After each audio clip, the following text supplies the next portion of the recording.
Hi. Glad to see you, Charlene. Good to see you. Great. So, how have you been doing? So I followed up with my education person to set up my GED. It actually went a lot smoother than I expected. I also talked to the electric company and told them I was working with Brothers Keepers to help get everything back in line. They were very understanding. They said they were going to contact you guys. Okay. So things are That's going. Great. Yeah. That's great. You seem like you're on top of it. So just looking over everything that we talked about, and you also followed up with the agency, Customer Counselors Agency, CAC agency, as far as getting signed up for assistance on your utility bill. Okay, so you've got that lined up. Let's look at some more of your goals. That sounds wonderful. How are you feeling? What are your emotions right now? Share with me how you feel emotionally. I'm actually super overwhelmed, but it's like a good overwhelming. I'm excited. I just want it all, I know I'm going in the right direction. I haven't had, knock on wood, I haven't had many setbacks. However, I'm anxious because I know my husband's going to be getting out of jail soon. And I feel like that's going to really put me back because I'm going to go back to he's going to be drinking and, the money I'm going to start making will be my money. And so at this point, I'm just kind of anxious and worried about how things are going to be when he comes back. Okay. But as of my GED and stuff like that, I'm super excited to look forward. Okay, so we know the important thing is that you have to keep money coming in to keep paying your bills. We've gotten the main things caught up. We've gotten your rent in a good place. We've gotten working on getting your utilities and all of that lined up in a good place. You were able to get your phone back on. So we have those things in a prosperous place. It's just coming up, making sure you're online with those goals to make sure you continue to do those things. And also, the assertive classes, it sounds like the counseling that you were going to partake in, we've talked about some strategies on how to address yourself and share your feelings instead of blaming the other person first. I always say I feel this way because, and then let them know what's going on. Do you think that is something that you will continue to work on or attend the counseling classes so you can be assertive when your husband comes home? Absolutely. To talk with him differently? And I feel like I may try to get him to go with me for a few of them, only because I want him to be on the same page as me.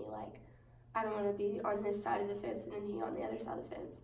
So, yeah, absolutely. So you think he'll be receptive to that? I don't know.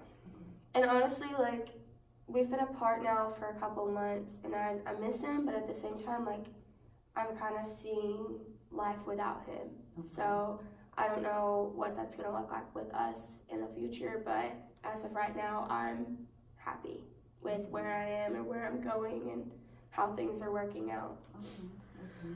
Okay. So with that in mind, just to throw out some options for you, there's different places. If it gets to a point where you're not able to handle it, or it goes more towards a bad side where you're uncomfortable, there are options if you choose to leave.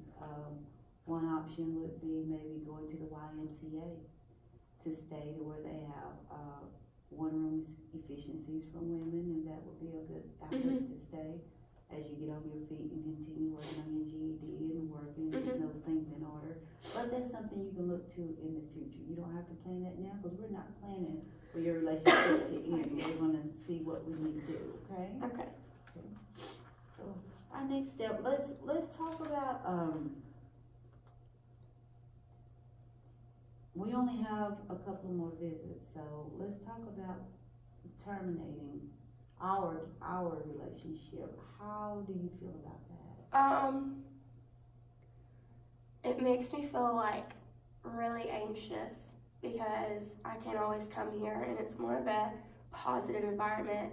You're guiding me to the right direction.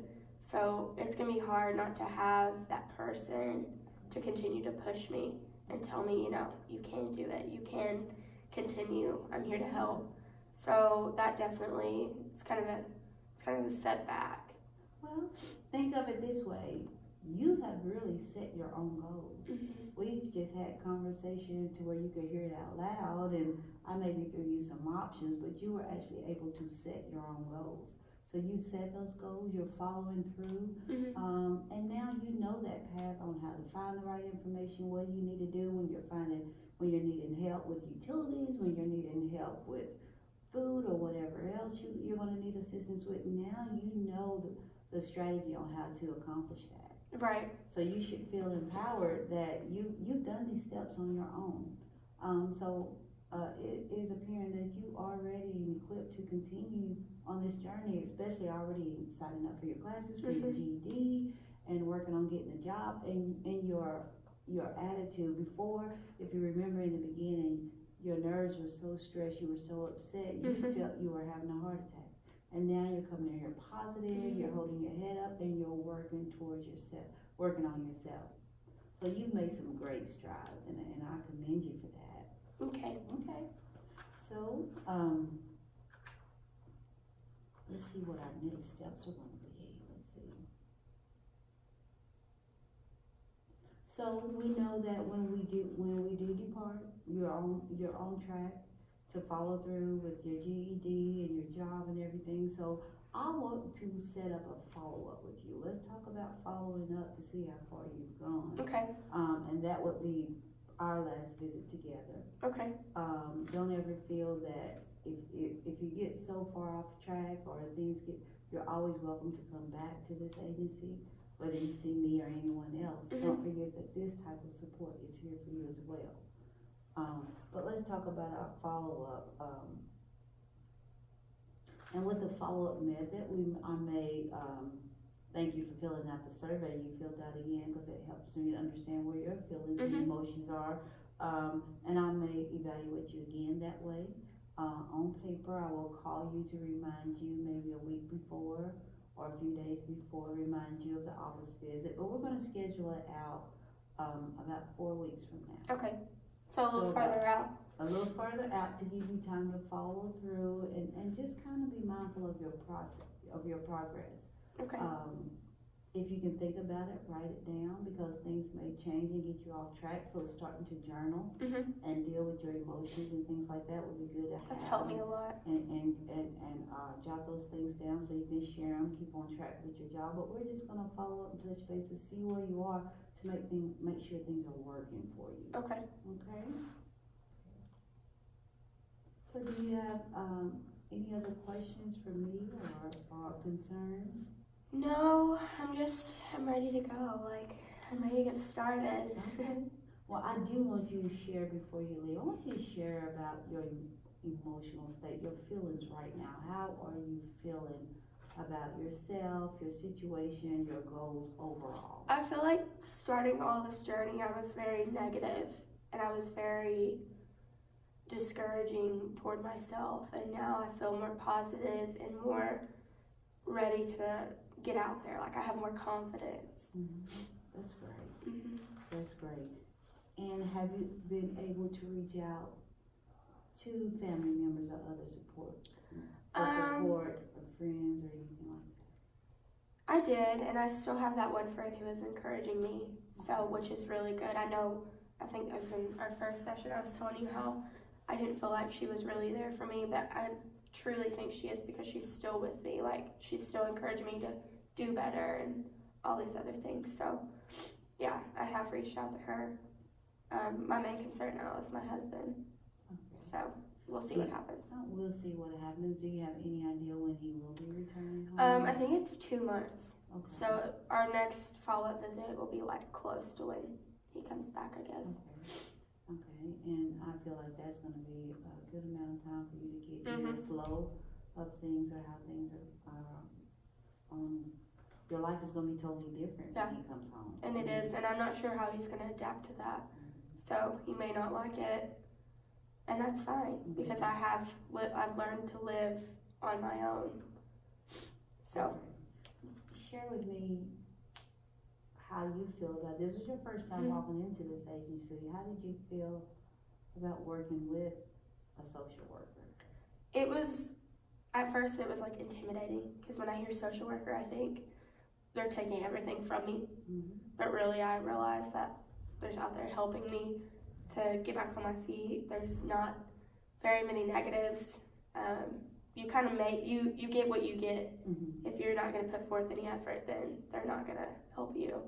So I feel like because I'm willing to help or willing to go out on my way, then you're going to help me as much as possible. And that's just the way I looked at it. Okay. And I just want to remind you, all the way up to our follow-up, just remind you of the confidentiality form that we do have on file that you've signed, that this information may have to be shared with my supervisor and other agencies when we're assisting you. But other than that, you have the right to terminate this at any time. Okay. So I want to thank you for coming in. Thank you. I am so encouraged that you're following through. I hope you're encouraged. I am. You're making great strides. I am. It's you're so making rewarding. Great strides. Stay focused. Stay where you are. Journal. Give yourself time to exhale and relax and take it all in. And I look forward to seeing you in about 4 weeks when we follow up. All right. Sounds good. Thank you.